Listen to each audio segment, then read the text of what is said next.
નમસ્કાર ખેડૂત મિત્રો, હું છું સુનિલ મીઠાપરા અને તમે જોઈ રહ્યા છો અમારી યુટ્યુબ ચેનલ એગ્રીટેક ગુજરાતી. આ ચેનલ ઉપર તમે નવા હોય તો હમણાં જ એગ્રીટેક ગુજરાતીને સબસ્ક્રાઇબ કરો અને આ વિડીયોને વધુમાં વધુ શેર કરવાનું ભૂલતા નહીં. તો આજનો ટોપિક છે કે આપણે આજ કપાસના ટેકાના ભાવની ખરીદી કરવી હોય તો ખેડૂતોને તેનું રજિસ્ટ્રેશન ક્યાં કરવું, કેવી રીતે કરવું, તેની સંપૂર્ણ માહિતી આ વિડીયોમાં તમને આપવામાં આવશે. તો ખેડૂત મિત્રો, ચોમાસુ પાકમાં સરકારે કપાસ, મગફળી અને સોયાબીન જેવા પાકોની ટેકાના ભાવની ખરીદી ચાલુ કરી દીધી છે.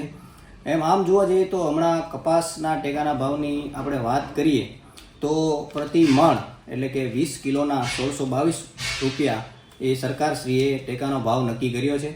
તો જે આ કપાસની જે ખરીદી છે એ તમારે એની નોંધણી કરવી હોય, તેનું રજિસ્ટ્રેશન કરવું હોય તો તે ક્યાં જઈને કરવું, કેવી રીતે કરવું એ હું તમને આગળ વિડીયોમાં સંપૂર્ણ માહિતી જણાવીશ. તો વિડીયોમાં બન્યા રહેજો.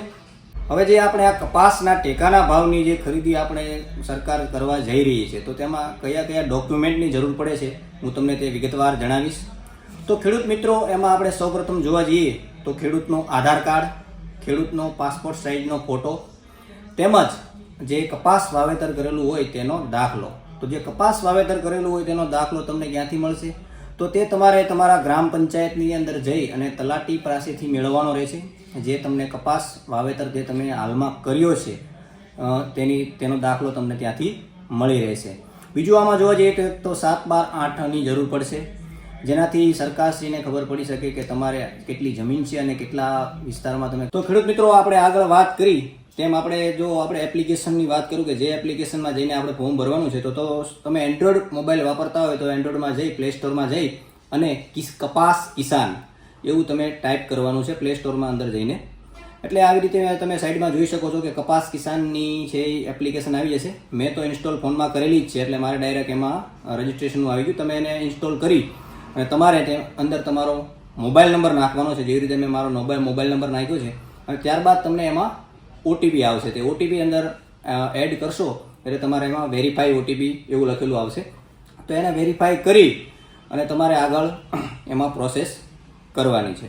તો તમે સાઈડમાં જોઈ શકો છો કે મેં એપ્લિકેશન છે એ બિલકુલ ખુલી ગઈ છે. હવે એમાં લખેલું આવે છે કે ફાર્મર ઇઝ નોટ રજિસ્ટર્ડ, એટલે કે આ એપ્લિકેશન મેં હજુ સ્ટાર્ટ જ કરી છે એટલે તેમાં તમારે જે પહેલો ઓપ્શન છે જેમાં રજિસ્ટ્રેશન કરવાનું છે. તો તમે સાઈડમાં જોઈ શકો છો કે સિલેક્ટ ટાઇટલ. તો સિલેક્ટ ટાઇટલની અંદર તમારે મિસ્ટર કરવાનું છે. પછી ફાર્મર નેમ એઝ પર આધાર, તો કે આધાર કાર્ડ પ્રમાણે તમારે તમારું એમાં નામ લખવાનું છે, જેવી રીતે હું આમાં લખી રહ્યો છું. પછી તમારા ફાધરનું નામ લખવાનું છે, જેવી રીતે હું ટાઈપ કરી રહ્યો છું. તમે તેમાં તમારા ફાધરનું નામ લખી શકો. ત્યારબાદ છે સિલેક્ટ જેન્ડર.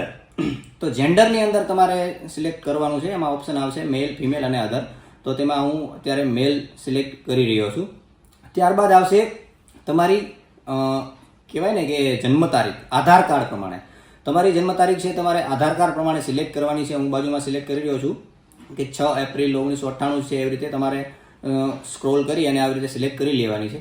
ત્યારબાદ આવશે તમારી જાતિ, તમારી કાસ્ટ કઈ છે. તો હાલ ઓબીસી હું અત્યારે સિલેક્ટ કરી રહ્યો છું કે ઓબીસી કાસ્ટ, બરોબર છે. ત્યારબાદ તમારું જે આધાર નંબર છે એ તમારે અહીંયા એડ કરવાનો છે. પૂરેપૂરો આધાર કાર્ડનો નંબર તમે અહીંયા એડ કરી દો. ત્યારબાદ તેની નીચે આવશે રેસિડેન્શિયલ એડ્રેસ, એટલે કે જે આધાર કાર્ડમાં તમારું એડ્રેસ છે તે તમારે અહીંયા એડ્રેસ લખી નાખવાનું છે. ત્યારબાદ આવશે જમીનની વિગતો.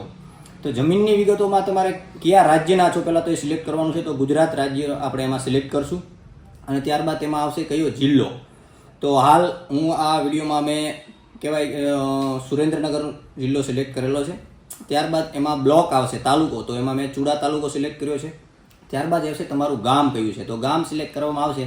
એમાં જે મારું ગામ છે તો મેં રામદેવગઢ ગામ સિલેક્ટ કર્યું છે. તમે તમારી રીતે જે તમારો ગામ હોય તે સિલેક્ટ કરી શકો છો. ત્યારબાદ આવશે સિલેક્ટ માર્કેટ, એટલે તમારી એપીએમસી યાર્ડ છે એ ક્યાં આવેલું છે. તો મારે લાગુ પડશે લીંબડી, તો મેં અહીંયા લીંબડી સિલેક્ટ કર્યું છે. તમારે જે એપીએમસી લાગુ પડતી હોય આમાં તે સ્ક્રોલ કરો દેખાય તે તમારે સિલેક્ટ કરવાનું છે. ત્યારબાદ છે સિલેક્ટ ફાર્મર ટાઈપ, એટલે તમે કેવા ફાર્મર છો. તમારી ખુદની જમીન છે કે તમે વાવવા રાખેલી છે જમીન, તે અહીંયા સિલેક્ટ કરવાનું છે. મેં અહીંયા ખુદની જમીન છે એટલે હું ફાઉનરમાં સિલેક્ટ કરીશ. ત્યારબાદ એમાં જમીનની નીચે ખાતા નંબર માગશે, સર્વે નંબર માગશે અને ટોટલ તમારી કેટલી જમીન છે તે માગશે. તો હું અહીંયા સાઈડમાં તમે જોઈ શકો છો કે ખાતા નંબર હું અત્યારે XYZ તમને હું બતાવી રહ્યો છું કે 7/12/8માં તમારે જે ખાતા નંબર ને સર્વે નંબર હોય તે તમારે અહીંયા એડ કરવાનો છે. જે 7/8માં હોય એ જ એડ કરવાનો છે. અને 7/8માં તમારી જમીન હેક્ટરમાં આપેલી છે તો તમારે હેક્ટરમાં લખવું હોય તો હેક્ટરમાં લખવાની છે, અને એકરમાં લખવો તો તેને કન્વર્ટ કરી અને એકરમાં લખવાની છે. બરાબર છે. ત્યારબાદ મેં સિલેક્ટ મેજર છે એ એકરમાં રાખ્યું છે, અને મારી પાસે ટોટલ જમીન તો એ કે મેં 10 એકર રાખ્યું છે. તેમાં મેં કેટલો કપાસ વાવેલો છે તે નીચે દર્શાવવાનું છે. તો એમાં 10 એકર કપાસ વાવેલો છે. ત્યારબાદ તમે નીચે જોઈ શકો છો કે સિલેક્ટ ક્રોપ ટાઈપ.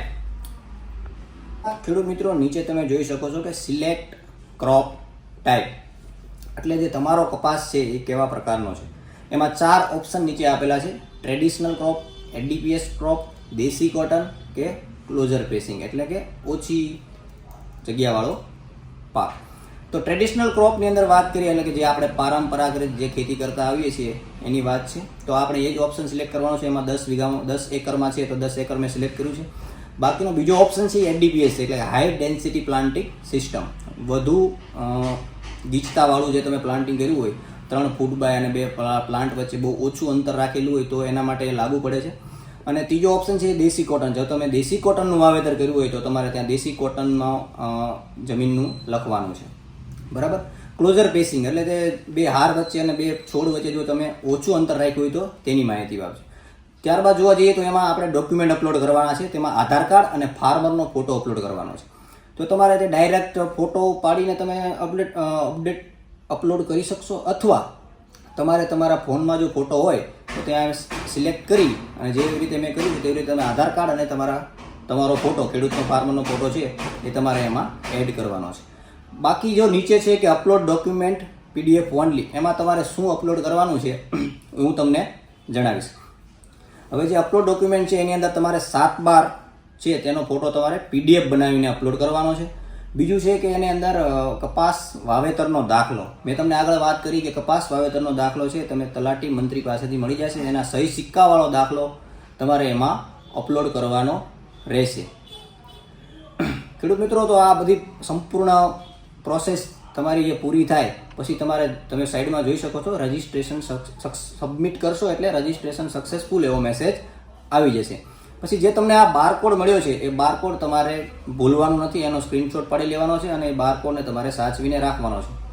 તો ખેડૂત મિત્રો, આ હતી સંપૂર્ણ જે કપાસના ટેકાના ભાવ સરકારે નક્કી કર્યા છે તેની નોંધણી કેવી રીતે કરવી અને ક્યાં જઈને કરવી. એપ્લિકેશનમાં તમને આ સંપૂર્ણ માહિતી જો બહુ ખૂબ જ સારી લાગી હોય તો આ વિડીયોને વધુમાં વધુ શેર કરો અને આ એગ્રીટેક ગુજરાતી ચેનલને સબસ્ક્રાઈબ કરવાનું ભૂલતા નહીં. અને આવી નવી માહિતી તમને આ ચેનલમાં મળતી રહી છે. અને બીજી હું આ નેક્સ્ટ વિડીયોમાં તમને જણાવીશ કે જે આ CCIની જે કપાસની ખરીદી કરતા જે કેન્દ્રો છે જિલ્લાની અંદર એ ક્યાં ક્યાં આવેલા છે એ તમને હું નેક્સ્ટ વિડીયોમાં જણાવીશ.